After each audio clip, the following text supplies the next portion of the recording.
Hello everyone, welcome back to our channel. तो आज हम डिस्कस करने वाले सैम्पल पेपर टर्म 2 के लिए जो रहेगा आपका एसएसटी का सैम्पल पेपर है। तो ये आज हम सैम्पल पेपर पूरा डिस्कस करेंगे। ये वाला पेपर इंपॉर्टेंट है क्योंकि यहाँ से आपको ये आइडिया हो जाएगा कि आपका जो टर्म 2 का एग्जाम है उसके अंदर किस तरीके के क्वेश्चन आएंगे, और उसी के साथ में आपको ये भी पता लग जाएगा कि आपको आंसर राइटिंग किस तरीके से करना है। और आप सभी स्टूडेंट जितने भी हैं उनको आंसर राइटिंग का इतना एक्सपीरियंस नहीं है सब्जेक्टिव एग्जाम का, तो आप सभी स्टूडेंट्स के लिए एक सब्जेक्टिव एग्जाम का मैं प्रिपरेशन की कर रहा हूँ कि आप लोग को जब आपके टर्म 2 आएंगे तो वहां पर आपको एक सब्जेक्टिव एग्जाम जरूर से करवा दूं। वहां पर 3 पेपर रहेंगे आपके, जो कि आप एक तरीके से लिख करके सबमिट करेंगे तो आपको वहां पर आपके मार्क्स मिल जाएंगे और आपको लिखना भी सिखाया जाएगा, जो कि एकदम से फ्री ऑफ कॉस्ट होगा। जो भी कोई इंटरेस्टेड है मेरे को कमेंट बॉक्स के अंदर कमेंट करके बताए कि आप इंटरेस्टेड हैं या नहीं है। अगर इंटरेस्टेड है तो ये लिखेगा यस आई एम इंटरेस्टेड, तो फिर जितने स्टूडेंट्स होंगे उसी हिसाब से आपका फिर ये करा जाएगा। तो आप जो भी हैं जल्दी से बताइएगा ताकि आप लोगों के लिए एसएसटी का, जिसमें कि आपके सारे सब्जेक्ट रहेंगे, एसएसटी, इंग्लिश, हिंदी, मैथ्स,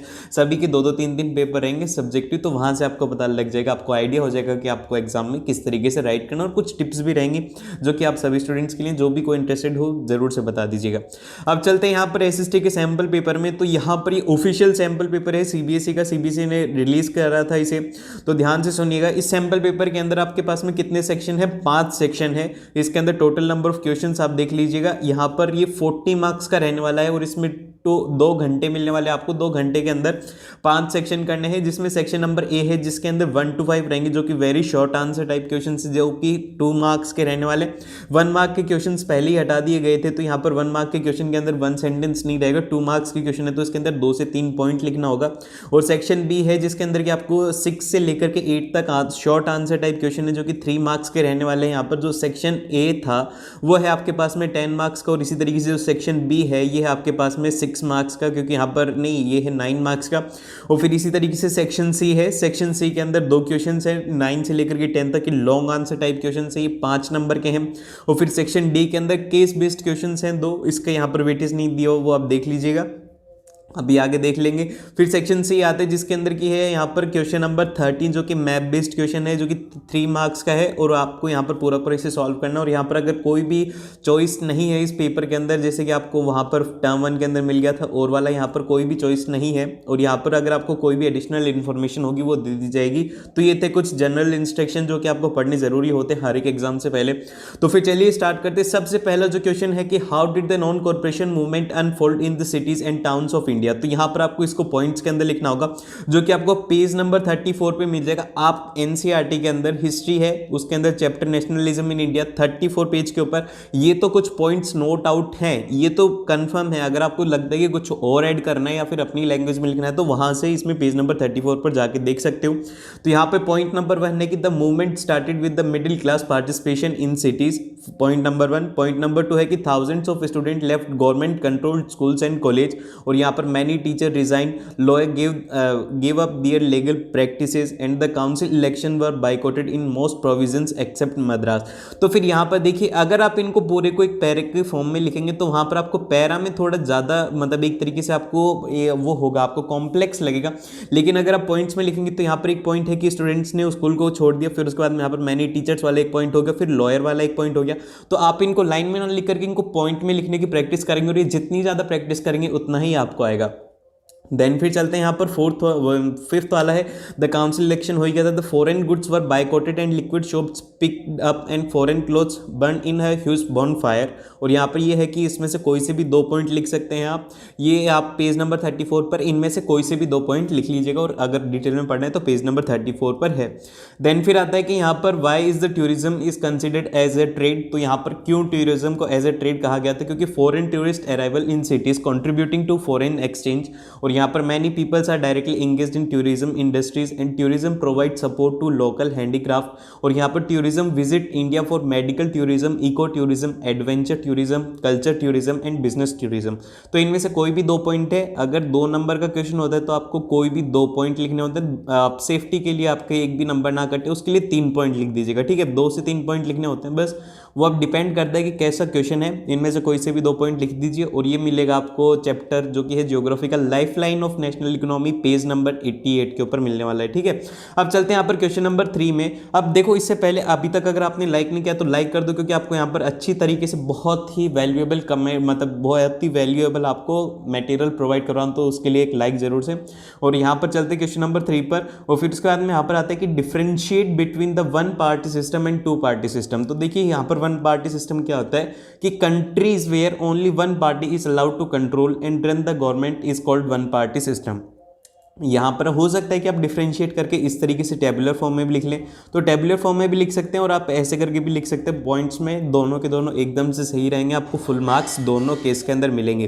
पर यहाँ पर एक शर्त है कि आपको दोनों के अंदर पॉइंट्स इंक्लूड करने हैं, ठीक है। अब यहाँ पर ये एग्जाम्पल कौन सा है, in China only communist party is allowed to rule, ये हो गया वन पार्टी सिस्टम। अब टू पार्टी सिस्टम कौन सा है, party where only two main parties यहाँ पर आता है अब टू पार्टी सिस्टम। अब ये टू पार्टी सिस्टम क्या है, countries where only two main parties contest elections are called two party system. यहाँ पर ये है United States of America, United States of Kingdom are the two party system. अब ये बताइए कि यहाँ पर इंडिया कौन सा पार्टी सिस्टम है, वन पार्टी सिस्टम है या फिर टू पार्टी सिस्टम है, कौन सा सिस्टम है, मेरे को जल्दी से कमेंट बॉक्स के अंदर कमेंट करके बताइए, या फिर कोई और पार्टी सिस्टम है। मेरे को हर किसी से आंसर चाहिए। अगर आपको डिटेल में पढ़ना है पेज नंबर 77 के ऊपर जा सकते हैं पॉलिटिकल साइंस में। देन फिर चलते हैं यहाँ पर क्वेश्चन नंबर 4। क्वेश्चन नंबर 4 में कि state the role of Reserve Bank of India. यहाँ पर in India the Reserve Bank of India issues currency notes on the behalf of central government and the RBI supervise the functioning of and the formal sources of loan. और यहाँ पर third point है कि the RBI monitors the bank in actual maintaining cash balance. और यहाँ पर fourth है कि the RBI sees that the bank give loans not just for profit making businesses and trades but also to small cultivators. तो यहाँ पर इसका आपको मिलेगा पूरा एक्सप्लेनेशन 40 से 48 तक चैप्टर है मनी एंड क्रेडिट्स एंड, ठीक है।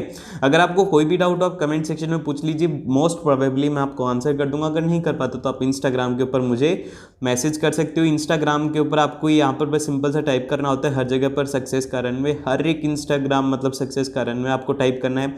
और अगर आपको कोई भी मेल क्वेरी करनी है तो आपको सिंपल सा लिखना है सक्सेस का रनवे @gmail.com। बस आपको सिंपल सा वहाँ पर चले जाओगे और टेलीग्राम जो ग्रुप ज्वाइन कर लेना, कोई भी अपडेट होगी तो मैं वहाँ पर भी बता देता हूँ, लेकिन मोस्ट प्रोबेबली मैं यहाँ पर ही बता दूंगा, तो वैसे कोई प्रॉब्लम नहीं है।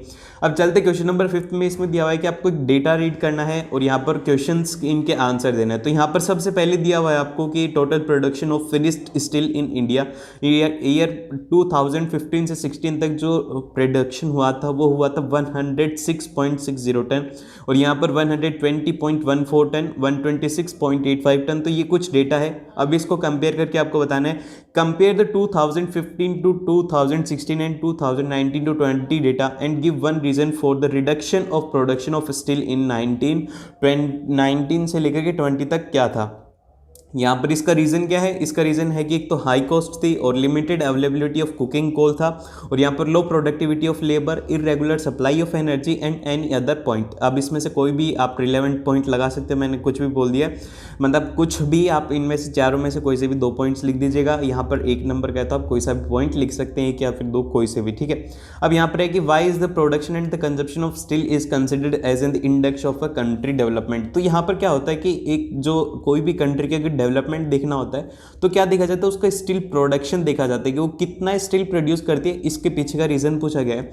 इसमें यह है कि the steel products are used as in the raw material in different industries and it provides for export. यहाँ पर ये एक्सपोर्ट के लिए रिक्वायर्ड रहता है, और it provide machinery for the ensuring country growth.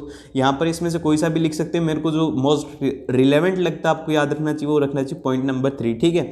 अब यहाँ पर ये मिलेगा आपको पेज नंबर 69 पर, जो है आपका मैन्युफैक्चरिंग प्रोसेस में। देन फिर आते हैं यहाँ पर आपका सेक्शन बी, जो कि शॉर्ट आंसर टाइप क्वेश्चन है, 3 मार्क्स का क्वेश्चन है। तो आपको इसके अंदर 3 से 4 पॉइंट जरूर से लिखने हैं। अगर आप पैरा में लिखना चाहते हैं तो एक बात को जरूर से कंसीडर कीजिएगा, 3 से 4 लाइन आपको जरूर से इसमें लिखनी होंगी। 3 से 4 लाइन लिखेंगे तो आपको फुल मार्क्स मिलेंगे। अदरवाइज क्या होता है कि स्टूडेंट्स को पता नहीं होता कि कितना लिखना होता है। वो कई बार क्या करते हैं कि 3 मार्क्स के क्वेश्चन के अंदर 5 मार्क के जितना लिख देंगे, और 5 वाले के अंदर तो वो छोटा सा लिख देते। तो ये सब कुछ आएगा आपको प्रैक्टिस है, तो प्रैक्टिस आपको मैं करवा दूंगा अगर आप कहेंगे तो, ठीक है। अब यहाँ पर आता है क्वेश्चन नंबर 6, जिसके अंदर है कि Y do the most of the rural house hold still remain dependent on informal source of credit. तो यहाँ पर इसके पीछे का रीज़न है कि यहाँ पर limited availability of banks in rural area. तो यहाँ पर ये सही बात है, क्योंकि जो गाँव में अभी भी क्या होता है कि वो अपने रिश्तेदार से लेना ज़्यादा पसंद करते हैं, कि जो पैसा है उधार पर अपने रिश्तेदार वगैरह से लेना पसंद करते हैं और फिर लैंडलॉर्ड से, क्योंकि वहाँ पर बैंक्स वगैरह अवेलेबल नहीं है। ये आपने अच्छे से पढ़ रखा है उसमें। और यहाँ पर people in the rural areas face the problem with regards to documentation. उनके पास में प्रॉपर डॉक्यूमेंटेशन नहीं होता, वो डरते हैं कि हमारे डॉक्यूमेंट्स के साथ में कुछ हो जाएगा, इसलिए वो बैंक से लोन नहीं लेते और यहाँ पर कहते हैं कि काफ़ी ज़्यादा टाइम वगैरह लग जाएगा। और यहाँ पर absence of collateral in one of the major reason which prevents the poor people getting from the bank loan.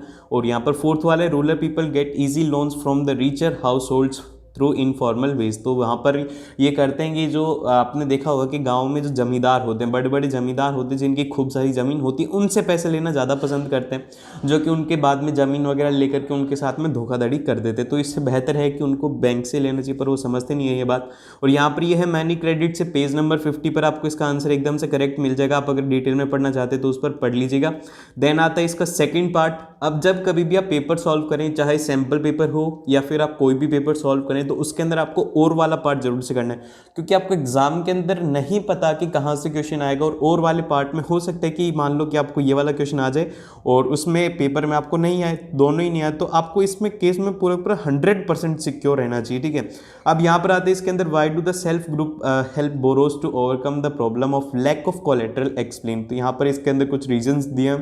People can get timely loans for the variety of purpose and at a reasonable interest rate. और यहाँ पर SHGs आर regular in their savings which can be used to as in the monetary help। और यहाँ पर member can take small loan without collateral to meet their needs। और due to timely repayment bank also lends loan to SHGs, ठीक है। अब यहाँ पर बताइए कि यहाँ पर SHGs क्या है। SHG मेरे को कमेंट करके बताइए। वैसे यहाँ पर ये फॉर्म आ चुकी है, फिर भी मैं आपसे बोलूँगा हर एक स्टूडेंट कमेंट करके बताइएगा मेरे को।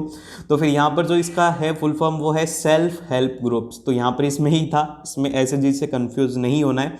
ये मिलेगा आपको मनी एंड क्रेडिट के पेज नंबर 51 के ऊपर, तो वहां पर जाके देख सकते हो इसे।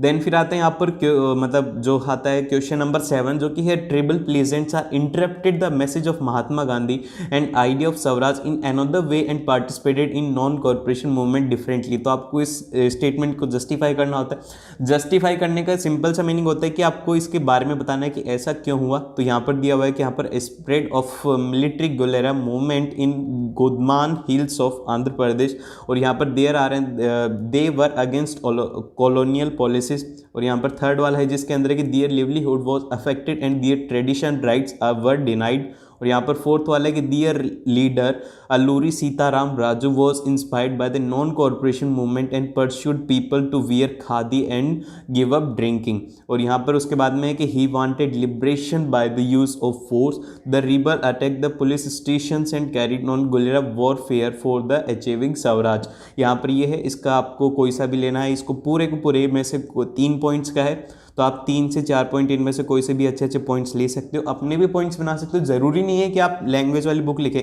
अगर आप खुद की लैंग्वेज सेल्फ से बना करके आंसर लिखते हैं वो काफ़ी ज़्यादा बढ़िया रहेगा, वो आपको हमेशा याद भी रहेगा, रटने की बार बार ज़रूरत नहीं है। सेल्फ मेकिंग सीखिए, अपने आप से आंसर बनाना सीखिए। तो ये मिलेगा आपको पेज नंबर 35 से 36 तक, जो कि है नेशनलिज्म इन इंडिया चैप्टर से। और फिर यहाँ पर ये है आपके पास में क्वेश्चन नंबर 8। अब क्वेश्चन नंबर 8 तक आने से पहले आप लोगों ने इतना कर लिया, तो सबसे पहले तो कॉन्ग्रेचुलेशंस, क्योंकि इतना बच्चे पढ़ते नहीं है। तो सभी अपने कॉन्ग्रेचुलेशंस लिखी, हर कोई जो भी कॉन्ग्रेचुलेशन लिखेगा मैं उसको हार्ट जरूर से दूंगा। तो हर कोई कॉन्ग्रेचुलेशन लिखी कमेंट बॉक्स में। यहाँ पर ये है कि examine the role of political parties in democratic country. तो यहाँ पर आपको क्या क्या रोल होते हैं पॉलिटिकल पार्टीज के। यहाँ पर party form and run the governments. यहाँ पर party plays a decisive role in playing policies of countries. और यहाँ पर they recruit the leaders and train them. और यहाँ पर parties that lose the election form the opposition. जैसे कि यहाँ पर बताइए कि अभी रूलिंग पार्टी कौन सी है इंडिया के अंदर और यहाँ पर ओपोजिशन में कौन सी है। मेरे को दोनों के आंसर चाहिए, रूलिंग कौन सी है, ओपोजिशन में कौन सी पार्टी है। जल्दी से कमेंट के अंदर कमेंट करके बताइए कि रूलिंग और ओपोजिशन पार्टी इंडिया में कौन सी है। और यहाँ पर पार्टी शेप पब्लिक ओपिनियंस, और यहाँ पर party provides the common man access to government machinery and the welfare schemes. यहाँ पर इसमें से कोई से भी पॉइंट्स ले सकते हैं, 3 मार्क के अंदर 3 से 4 पॉइंट लिखने होते हैं आपको। ये पेज मिलेगा पेज नंबर 74 पर। और फिर उसके बाद में आते हैं यहाँ पर क्वेश्चन नंबर 9 जो कि है democracy ability to generate its own support as itself as outcome that can not be ignored, support the statement with the examples.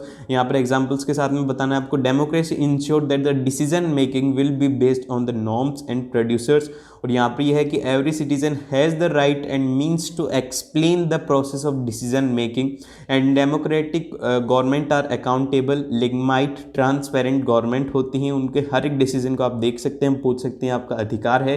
People have right to choose their rulers, यहाँ पर हर एक को, जैसे कि India के अंदर democracy तो हम चूज करते हैं इलेक्शन के थ्रू, तो यहाँ पर अपने रूलर्स को इलेक्ट कर सकते हैं। और democracy give the its citizen the right to information about the government and its functioning, कि क्या कर रही है गवर्नमेंट और क्या उनके फंक्शन है, हर एक को राइट रहता है। अगर आज भी आप जाकर के कहेंगे कि ये कौन सा एक्ट है या फिर क्यों स्कीम चलाई जा रही है, आपको हर एक चीज़ बताई जाएगी क्योंकि ये आपका अधिकार है।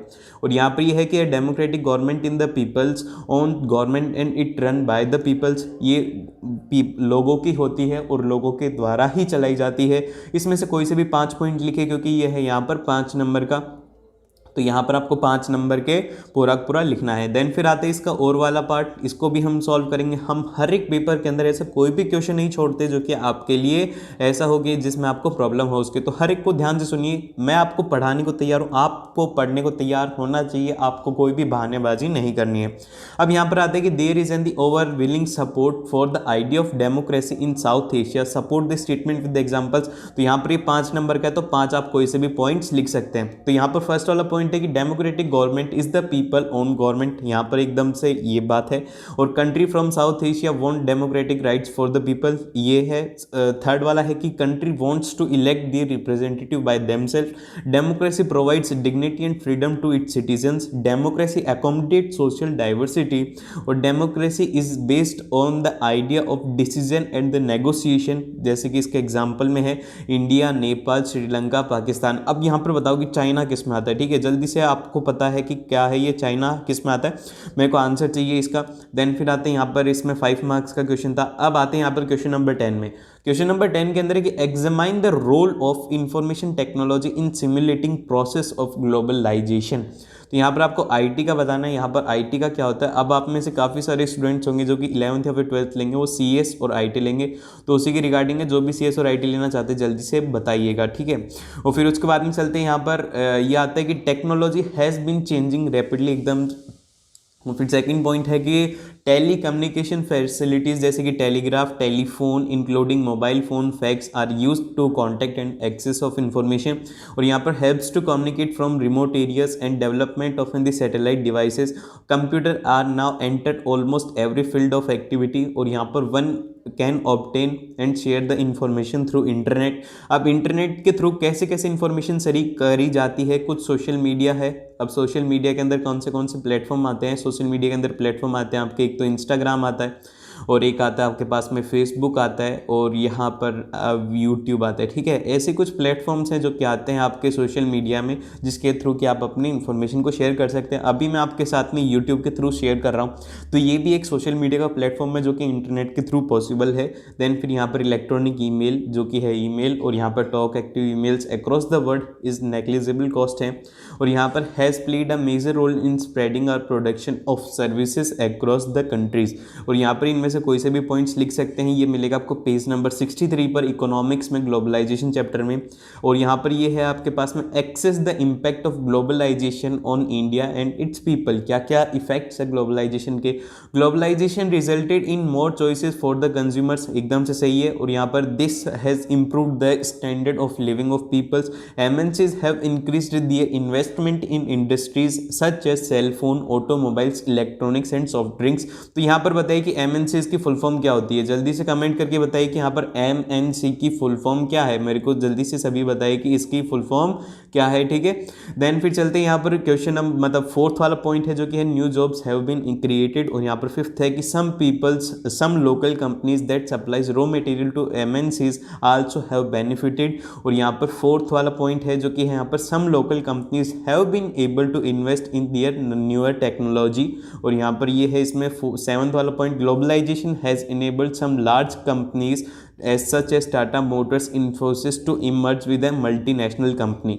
तो यहाँ पर आपको यहाँ पर ये हो गया इसके 7 पॉइंट, और ये है 8वां point, companies providing the services have also benefited by globalisation और flexibility in labour laws, expansion of unorganised sector, stiff competition to local producers. तो यहाँ पर इनमें से कोई से भी 5 पॉइंट लिख सकते हैं। अब ये नहीं है कि इसके अंदर मैंने आपको 11 पॉइंट बताएं तो आप 11 के 11 लिख के आओगे, 11 में से कोई से भी आप सेफ्टी के लिए 5 से 6 पॉइंट आराम से लिख दिया करो। 5 नंबर का है, 5 से 6 पॉइंट सफिशियंट रहते, ज़्यादा से ज़्यादा 7, उससे ज़्यादा नहीं लिखना आपको, वो भी एक एक लाइन के होंगे, कोई दिक्कत वाली बात नहीं है। देन फिर चलते हैं यहाँ पर आपके पास में आता है नेक्स्ट सेक्शन डी जो कि केस बेस्ड स्टडी है। इसके अंदर आपको क्या होता है कि आपको पहले केस समझाया जाएगा कि एक ऐसी सिचुएशन है जिसके अंदर कि आपको क्या करना चाहिए, वो सब कुछ रहेगा। तो यहाँ पर ये है आपका हिस्ट्री का। It said often the passive resistance that is the weapon of weak, but the power which is subjected to this article can be used only by the strong। यहाँ पर यह है कि this is the power not the passive resistance in needed, it calls for intense activity and the movement in South Africa was not passive but active. और यहाँ पर satyagraha is not a physical force, satyagraha he does not inflict the pain on adversary, he does not seek his destruction in the use of satyagraha, there is no ill whatever, ठीक है।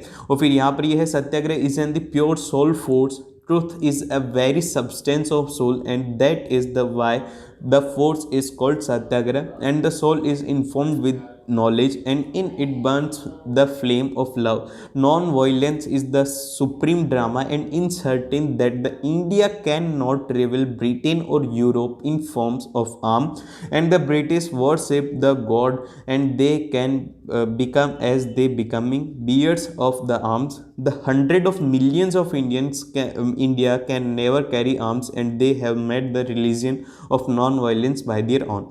तो अभी ये ऐसे रहता है आपके पास में केस स्टडी। हो सकता है कि आपका ये सीन हो, कई बार सिचुएशन के अंदर क्या होता है मैथमेटिक्स के अंदर आपके अनसीन रहता है, वहाँ पर सॉल्व करना है, तो यहाँ पर सीन है, कुछ भी हो सकता है, आपको बस सिंपल से उसे रीड करना है, डायरेक्टली क्वेश्चंस के आंसर देने। यहाँ पर यह है कि why Mahatma Gandhi ji consider non violence as an the supreme dharma. तो यहाँ पर इसके पीछे का रीजन है कि Gandhi ji adopted non violence as an the philosophy and an ideal way of life. According to him philosophy of non violence is not a weapon of weak, it is a weapon that can be tried by all. उनके पीछे की philosophy ये थी कि ये जो non violence होता है, आप ये सोचते हैं कि कोई हमें बोलता नहीं है तो वो उसकी कमजोरी है, ये कोई उसकी कमजोरी नहीं है जो कि हर किसी को ट्राई करना चाहिए। यहाँ पर काफ़ी सारे होते हैं जो कि अपने दिखावा कर वायलेंस दिखाते हैं, तो वायलेंस दिखाने से कुछ नहीं होता। नॉन वायलेंस जो दिखाता है वो असली आदमी है, मतलब एक तरीके से ओरिजिनल आदमी है। मैं क्या बोल रहा हूँ, कुछ भी बोल रहा हूँ। यहाँ पर 11.2 है, यहाँ पर ये है how was the Gandhian satyagraha taken by the peoples who believed in his philosophy. Satyagrahi does not inflict the pain on adversary and he does not seek his destruction in the use of satyagraha, there is no ill will, ठीक है। यहाँ पर ये है इनका पूरा पूरा आपको आंसर देना है। फिर आता है यहाँ पर आपके पास में इसके का ही थर्ड पॉइंट जो कि 2 नंबर का है, इसमें है कि why was the Gandhian satyagraha consider as an the novel way to resist injustice. यहाँ पर यह है कि one could win the battle through non violence, और यहाँ पर this could be appealing to consciousness of oppressor, और यहाँ पर यह है peoples including the oppressor had to pressure to see the truth instead of being force to accept the truth through the use of violence. इनमें से कोई से भी 2 पॉइंट लिखिए, मिलेगा आपको पेज नंबर 30 में, ये पूरा पूरा पैराग्राफ मिल जाएगा। अब आता है यहाँ पर यही इसका ह्यूमन बेस्ड है, मतलब केस बेस्ड है। इसमें दिया हुआ है आपको ever since humans appeared on the earth there is in the use of different means of communication but the phase of changes have been rapid in modern times. Long distance communication is far easier without physical movement of communicating or receiver. Personal communication and mass communication including television, radio, press, films, etc. are the major means of communication and in the country, and the Indian Postal Service is the largest in the world.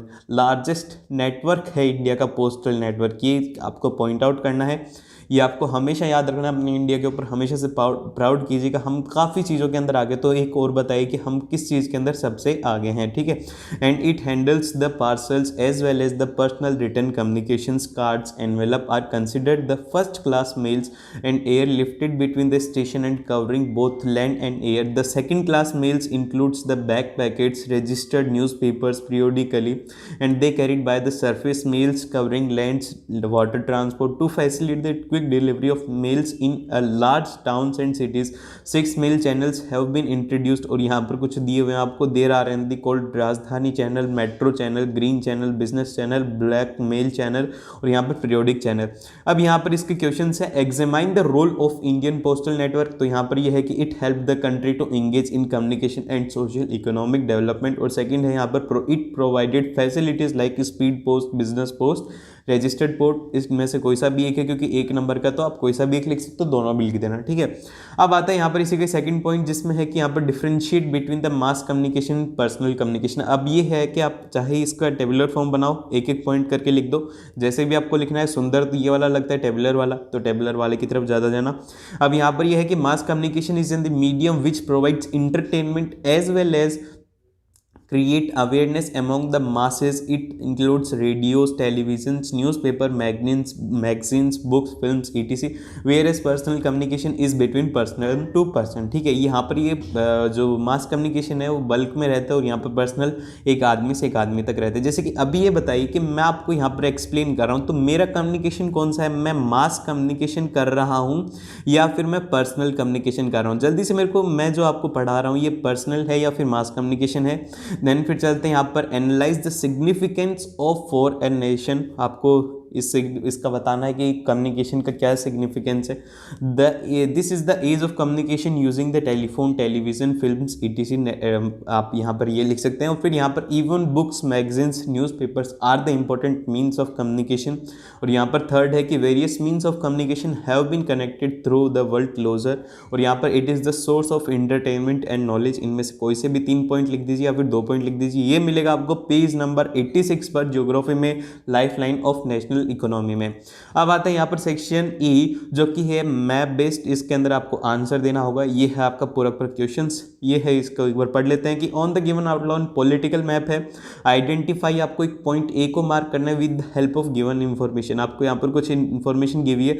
The place where the non corporation movement called off due to violence. तो यहाँ पर ये है चोरा चोरी, ये है आपके पास में यूपी में, और ये यहाँ पर मार्क करा गया है, ये रहा चोरा चोरी, ठीक है। आप पॉलिटिकल मैप लो और अभी उसके अंदर आउटलाइन कर लो। और फिर उसके बाद में आता है सेकंड में, इसके अंदर आपको लोकेट करना है नरपम थर्मल पावर प्लांट और नोएडा सॉफ्टवेयर टेक्नोलॉजी पार्क। तो यहाँ पर ये जो नोएडा टेक्नोलॉजी पार्क है ये यहाँ पर रहने वाला, और ये है आपके पास में आसाम में है नरम पावर प्लांट। तो ये आपको ज़रूर से लिखना है। और फिर उसके बाद में आता है यहाँ पर राजसंसी श्री गुरु रास जी, मतलब क्या है, श्री गुरु रामदास जी इंटरनेशनल एयरपोर्ट। ये कहाँ पर, ये है अमृतसर में, ठीक है।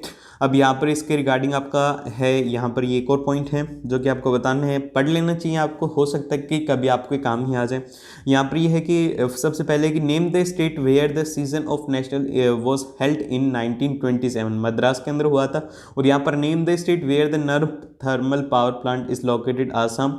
Name the state where Noida software plant is located, Uttar Pradesh. और यहाँ पर name the city where the Rajasansi Shri Guru Ramdas ji international airport is located, Amritsar, ठीक है। एक बार आपको पूरा रिवाइज करवा दिया।